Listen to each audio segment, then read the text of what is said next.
সুতরাং এটাই বললাম যে যারাই আসলে কাজ দেখাতে পারবে, কাজের আশাবাদটা মানে এটা যৌক্তিকভাবে বুঝাতে পারবে জনগণকে যে কাজ করা সম্ভব, তাদের দিকে কিন্তু জেএনজি ঝুঁকবে। তারা একদিকে 1 বছর আগে প্রার্থী ঘোষণা করেছে, আবার বলছে তারা ফি ছাড়া ইলেকশন করবে না, আবার বলছে গণভোট ছাড়া তারা ইলেকশন করবে না। এইসব বলে এই যে মানুষকে একটা ধুম্বর জালে ফেলে দিয়েছে। প্রথম কথা হচ্ছে যে ৭১-এর পুরো বিষয়টা এটা কিন্তু আমাদের জেনারেশন ডিল করারই কথা না। এটা বিএনপি এতদিনে কেন ডিল করে? বিএনপি ব্যর্থ হয়েছে এবং তারা তো জামাতের সাথে জোট করেছিল। আওয়ামী লীগ ৭১-এর পর ক্ষমতা আসলো, তখন কেন এই জিনিসটা ডিল করেন এবং যুদ্ধাপরাধের বিচারটাকে রাজনৈতিক ইস্যু বানিয়ে এতদিন কেন টানতে হলো? তাহলে এখন হচ্ছে যে তাহলে তাদেরকে বোধের উদয় হয়েছে যে শহীদদের স্মরণ করার জন্য আমাদের জাতীয় সংস্কৃতির একটা অংশ, অপরিহার্য অংশ শহীদ মিনারে যাওয়া উচিত। এই বোধ কি তাদের উদয় হয়েছে, না কৌশলগত কারণে আজকের বাস্তবতায় তারা গেছে, অন্য বাস্তবতায় আবার তারা ভুলে যাবে? আজকের বাস্তবতা তারা অনেক কিছুই বলছে না, কিংবা নারীর অধিকারের ব্যাপারে তারা একটা মাঝামাঝি অবস্থান গ্রহণ করছে। একদিন তারা আবার পুরনো আফগানিস্তানের মতো জায়গায় চলে যাবে। বাংলাদেশের রাজনীতিতে উগ্রতা আর চরমতার গর্জন আমরা বারবার শুনেছি। রাজপথের উত্তাপ, আদর্শিক লড়াই আর মেরুকরণের রাজনীতি আমাদের দীর্ঘদিনের চেনা। কিন্তু দিন শেষে ব্যালট পেপারে যখন সাধারণ মানুষ নিজের রায় লেখে, তখন দেখা যায় তারা বারবার ফিরে আসে একটি স্থির বিন্দুতে, আর তা হলো মধ্যপন্থা। ত্রয়োদশ জাতীয় সংসদ নির্বাচনের ফলাফল সেই চিরায়ত বাস্তবতাকেই আবার আমাদের সামনে এনে দিয়েছে। রাজনৈতিক প্রেক্ষাপট বদলেছে, দল বদলেছে, জোটের সমীকরণ, এমনকি স্লোগানের ভাষাও বদলেছে। কিন্তু ভোটারদের বার্তাটি অত্যন্ত স্পষ্ট, রাষ্ট্র ক্ষমতা তারা কোনো উগ্র মতাদর্শের হাতে তুলে দিতে রাজি নয়। মধ্যপন্থায় আস্থা কেন মানুষের?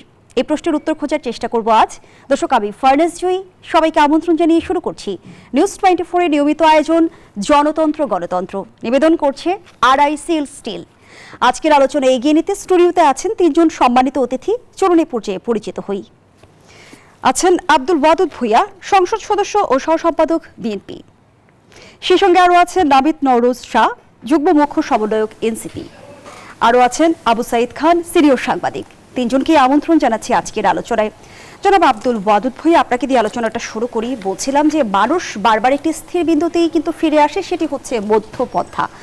কেন মানুষ মধ্যপন্থাকে নিরাপদ মনে করে? এটি কি আদর্শগত বিশ্বাস নাকি বাস্তব অভিজ্ঞতার ফল?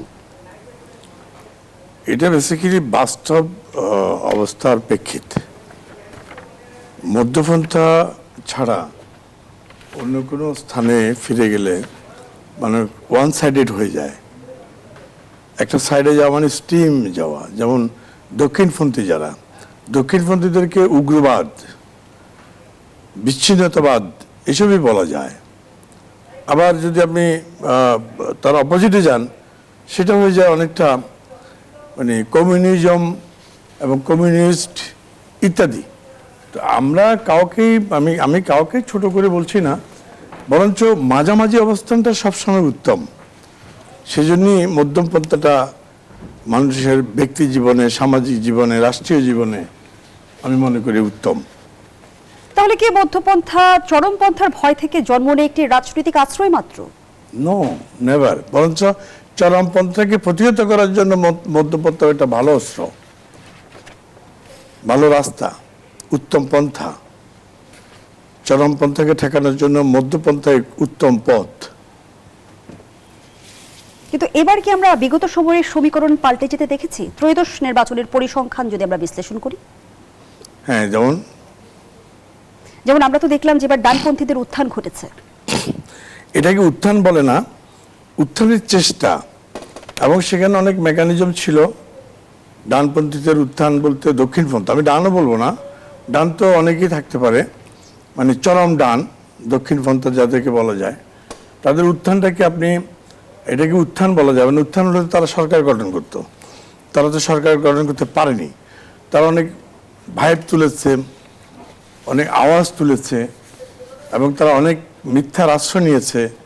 যেমন ধরেন, তারা একদিকে 1 বছর আগে প্রার্থী ঘোষণা করেছে, আবার বলছে তারা ফি ছাড়া ইলেকশন করবে না, আবার বলছে গণভোট ছাড়া তারা ইলেকশন করবে না।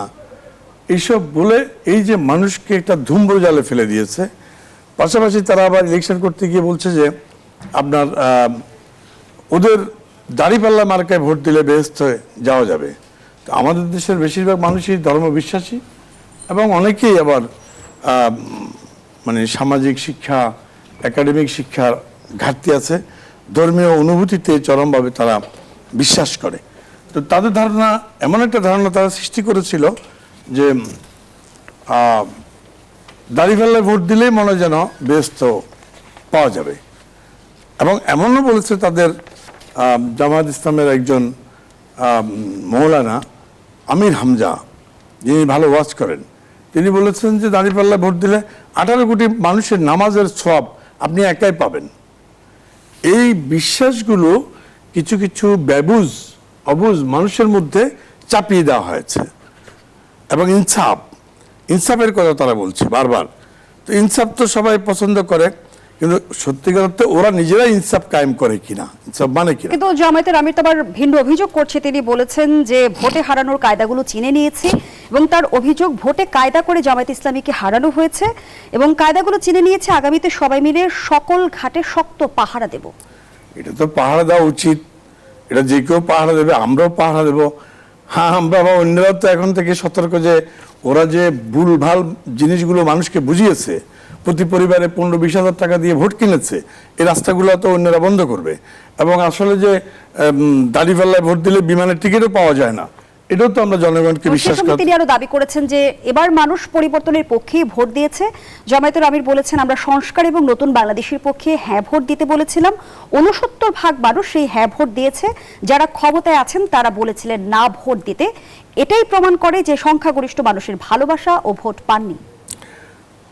যারা ক্ষমতা আছে বলতে তো বর্তমানে ক্ষমতা আছে আমরা, আপনাদের উদ্দেশ্য করেই বলছে। আমরা কখনোই আমরাও হ্যাঁ ভোটের পক্ষে ছিলাম। বরঞ্চ কিছু কিছু মিডিয়াতে আসছে, কতটুকু সত্যতা জানি না, হ্যাঁ ভোটের ব্যালট পেপার, মানে যে কেন্দ্রে দেওয়া ব্যালট পেপারের চেয়ে বেশি ভোট ব্যালট পেপার পাওয়া গেছে কিছু কিছু কেন্দ্রে, সেটা এখন বেরিয়ে আসতেছে।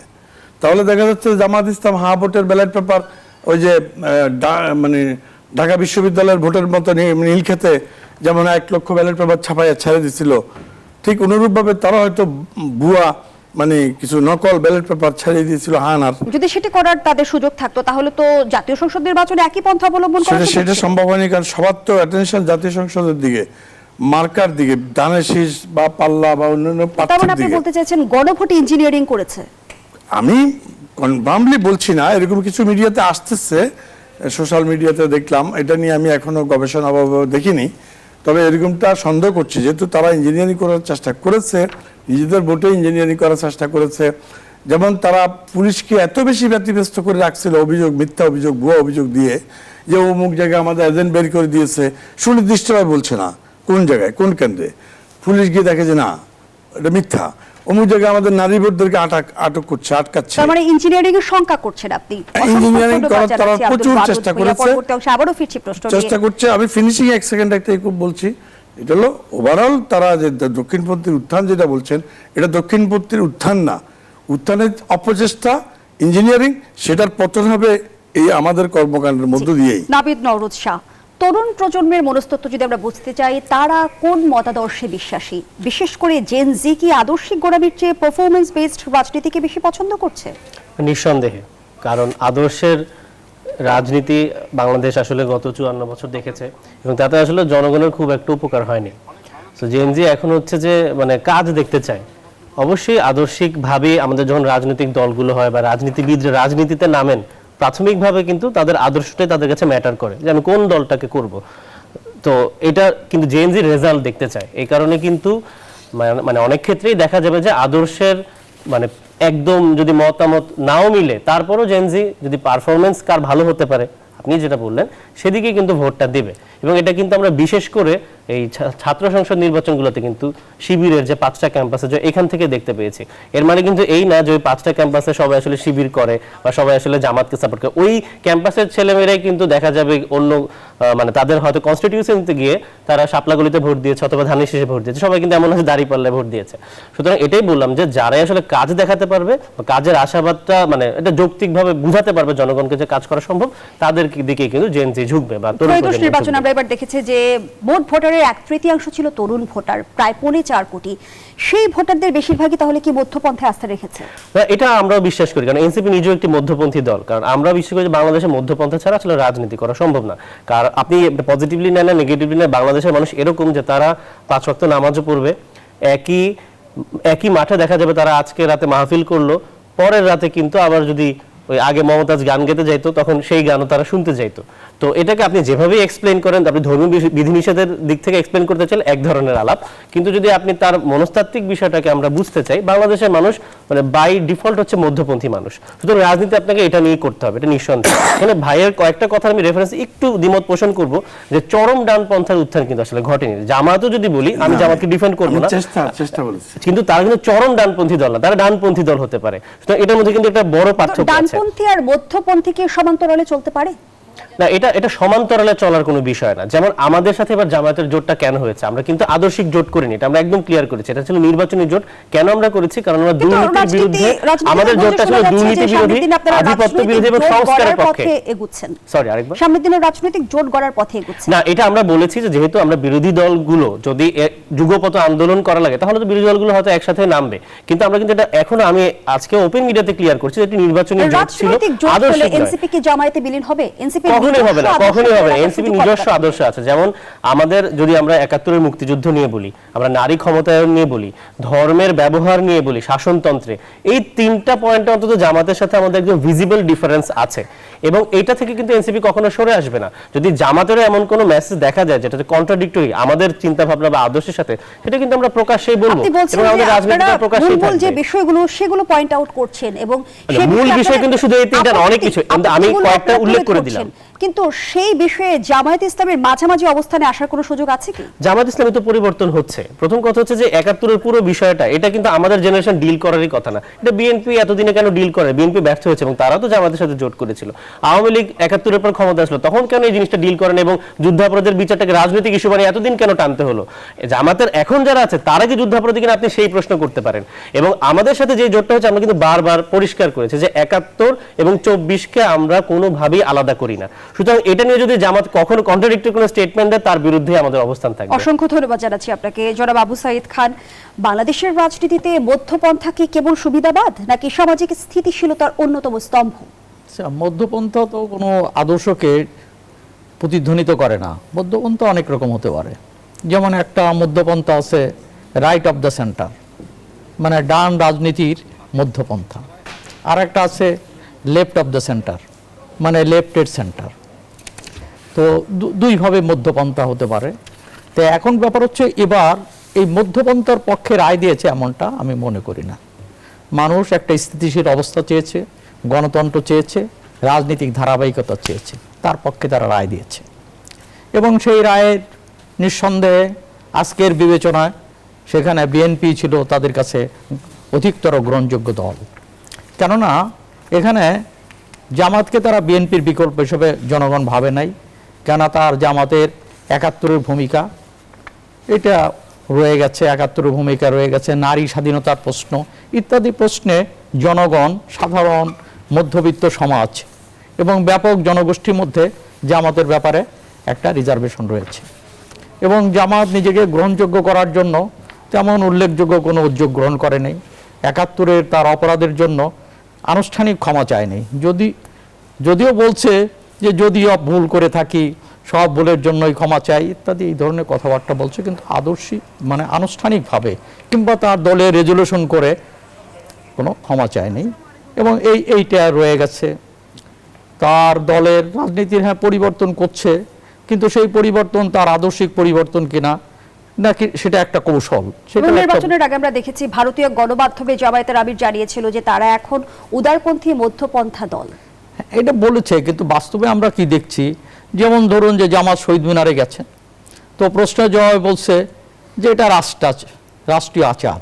৭৪ বছরে সে আচার কেন পালন করা হলো? হ্যাঁ, তাহলে এখন হচ্ছে যে তাহলে তাদের কি বোধের উদয় হয়েছে যে শহীদদের স্মরণ করার জন্য আমাদের জাতীয় সংস্কৃতির একটা অংশ, অপরিহার্য অংশ শহীদ মিনারে যাওয়া উচিত, এই বোধ কি তাদের উদয় হয়েছে?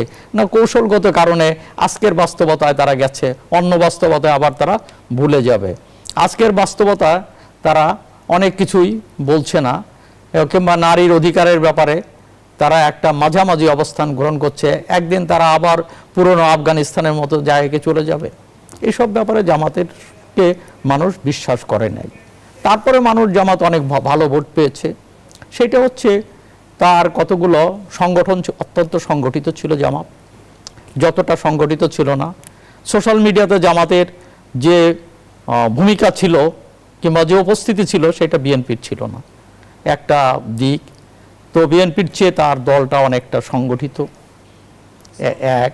দ্বিতীয়ত হচ্ছে জামাতের আর একটা সুবিধার জায়গাটা হলো যে এই আমরা এটা তো অস্বীকার করার উপায় নাই, এখানে এনসিপি যারা করছে তারা ছিলেন এই জুলাই অভ্যুত্থানের অগ্রসেনা, তারপরে অন্য অন্য জনগোষ্ঠী যুক্ত হয়েছে, সবাই যুক্ত হয়েছে যারা আন্দোলনে ছিলেন। এটা একটা গণবিস্ফোরণ, একটা গণ অভ্যুত্থানে পরিণত হয়েছে। কিন্তু সেই এনসিপিকে সঙ্গে নেওয়ার যে কৌশলটা, রাজনীতি কৌশল, জামাত এখানে সফল। এবং সেখানে এনসিপি, আমি যতদূর জানি, ভিতরের খবর টবর যা শুনি, এনসিপি দুই জায়গায় কিন্তু যোগাযোগ করেছিল, দুই জায়গায় বিএনপি এবং জামাত। এবং আসলে কি তাই? না, আলোচনা তো সব দলের সাথে হয়েছে এবং আমরা যোগাযোগ করে বিষয়টা এরকম না, তারাও তো আমাদের সাথে তারাও করেছে। জোট, নির্বাচনী জোট খুবই স্বাভাবিক একটা প্রক্রিয়া। হ্যাঁ, তো এখন হচ্ছে যে দুই জায়গা হওয়ার পরে আমার বিবেচনা বিএনপির জন্য উচিত ছিল দেশের বৃহত্তর স্বার্থে এনসিপিকে অ্যাকোমোডেট করা, কিন্তু সেটা পারে নাই, জামাত এটা করেছে। কিন্তু আবু সাইদ খান, বর্তমান বাস্তবতায় আমরা দেখলাম যে ইতিহাসে জামায়াতের যদি সবগুলো আসন যোগ করা হয় সেটি হচ্ছে 50টি আসন। এবার তার সর্বোচ্চ আসনের বেশি এবার আসন পেয়েছে জামায়াত ইসলামী এবং ভোটের সংখ্যাও কিন্তু অনেক বেশি, অপটিমাম লেভেলে চলে গেছে। সেই জায়গা থেকে যদি একটু জানতে চাই যে আওয়ামী লীগের অনুপস্থিতি কি জামাতের উত্থানের পেছনে কোনো প্রভাবক হিসেবে কাজ করেছে কিনা? সেইটা তো একটা হতেই পারে, কিংবা আমি বলবো যে আওয়ামী লীগের প্রতি মানুষের ক্ষোভ, ঘৃণা, এবং মানুষ মনে করেছে আওয়ামী লীগ যেভাবে নিজেকে প্রচার করেছে এবং খানিকটা মানুষকে বিভ্রান্ত করেছে যে মুক্তিযুদ্ধ মানেই বুঝি আওয়ামী লীগ, 71 মানে আওয়ামী লীগ, এই ধরনের একটা প্রচার তারা করেছে। এবং এই প্রচারটায় মানুষ বিক্ষুব্ধ ছিল, ক্ষুব্ধ ছিল, যে কারণে তারা জামাতের প্রতি যে ঘৃণা থাকা দরকার ছিল, আওয়ামী লীগের প্রতি নতুন ঘৃণা সৃষ্টি হওয়ার কারণে জামাতকে অতটা ঘৃণার চোখে দেখে নেই, যে কারণে অনেকেই ভোট দিয়েছে।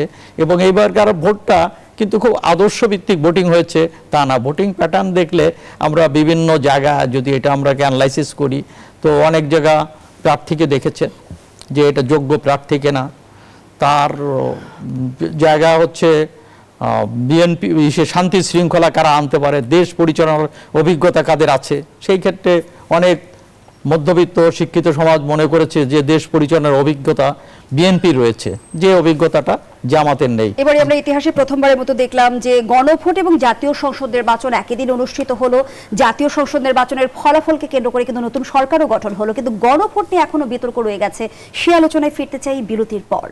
দর্শক, জনতন্ত্র গণতন্ত্রের এই পর্যায়ে একটা বিরতি নিচ্ছে, সাথেই থাকুন। ফিরে এলাম, দেখছেন জনতন্ত্র গণতন্ত্র। আমরা আবারও ফিরছি আলোচনায়। জনাব আবু সাইদ খান, যে প্রশ্নটি রেখে বিরতিতে গিয়েছিলাম, আমরা এবার দেখেছি যে একই দিনে গণভোট এবং জাতীয় সংসদ নির্বাচন অনুষ্ঠিত হয়েছে, কিন্তু গণভোট নিয়ে কিন্তু বিতর্ক এখনো চলছে।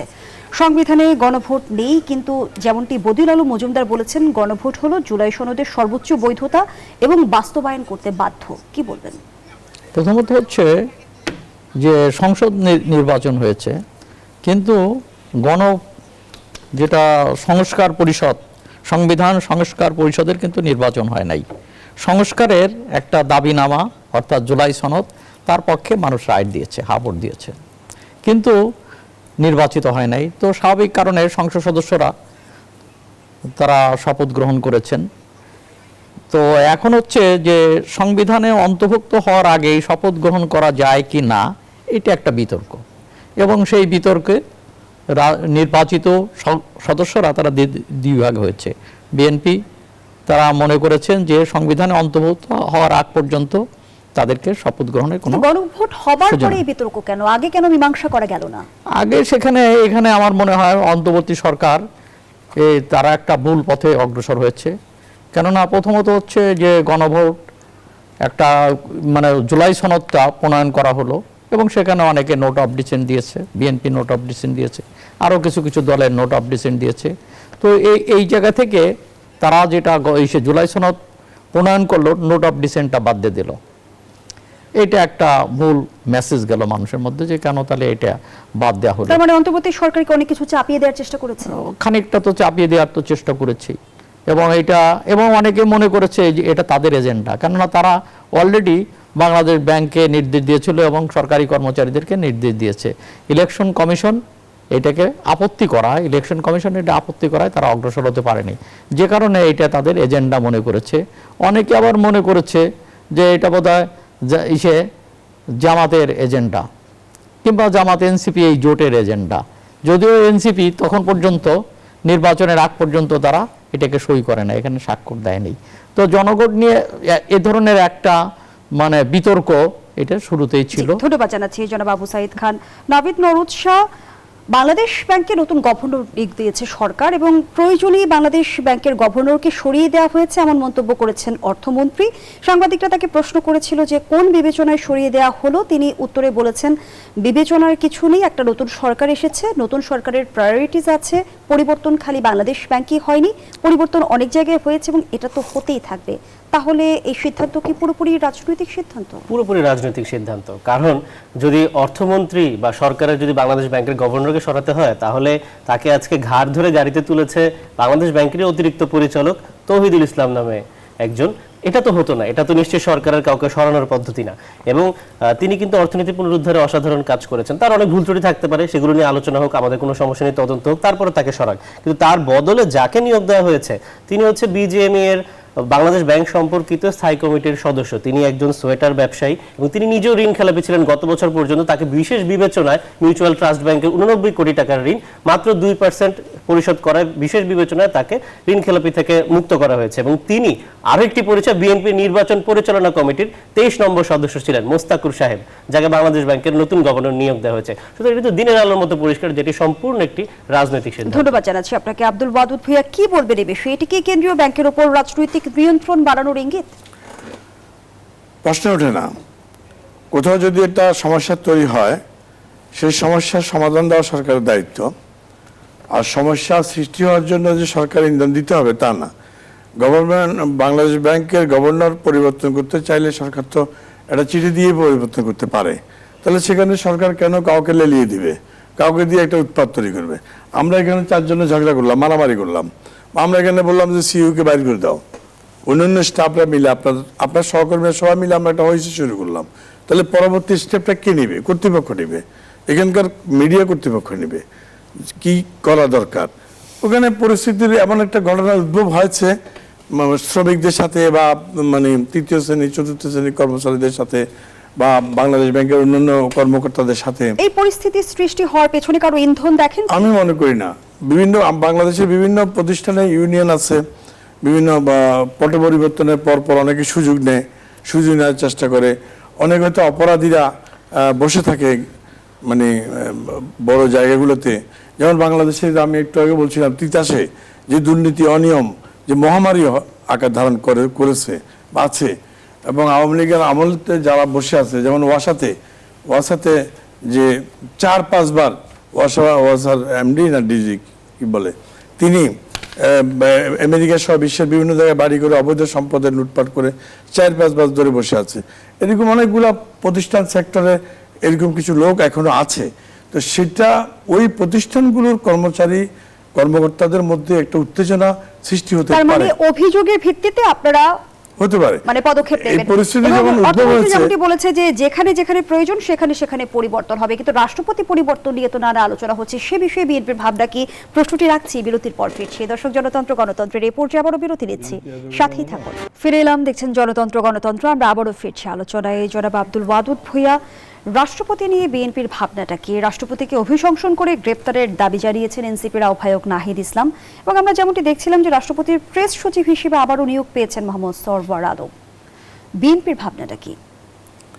দেখুন, বিএনপি সংবিধানটাকে রক্ষা করার চেষ্টা করেছে, সংবিধান মেনটেন করার চেষ্টা করেছে, সংবিধানের প্রতি শ্রদ্ধাশীল ছিল।